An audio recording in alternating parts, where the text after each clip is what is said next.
আসসালামু আলাইকুম।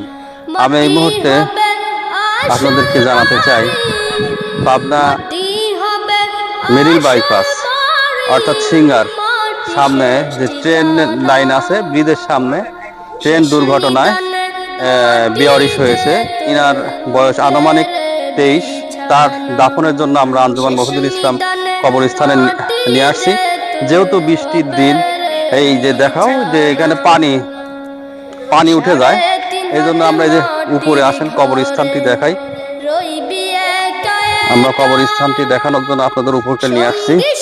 এখানে এই যে আমাদের সাইফুল ভাইও আসছে কবরস্থানে কবর কাটার জন্য। এই যে আমার সাদিক আছে। কবর কিন্তু প্রায় কাটা শেষের দিকে। এই যে দেখতে পাচ্ছেন আমরা এই যে কবর কাটছি, কবর প্রায় শেষের দিকে কাটা। আপনারা বলেন যে আমাদের কবর কাটা ভালো হয় না, নিচে তো কবর আসলে ওখানে অনেক কষ্ট, অনেকগুলা এই যে বন উলু এগুলো থাকাতে ওই কবরগুলা সুন্দর করা কষ্ট হয়ে যায়। আর এখানে উপরে মাটি আছে, বালু আছে, সুন্দরভাবে কাটা হচ্ছে এখানে।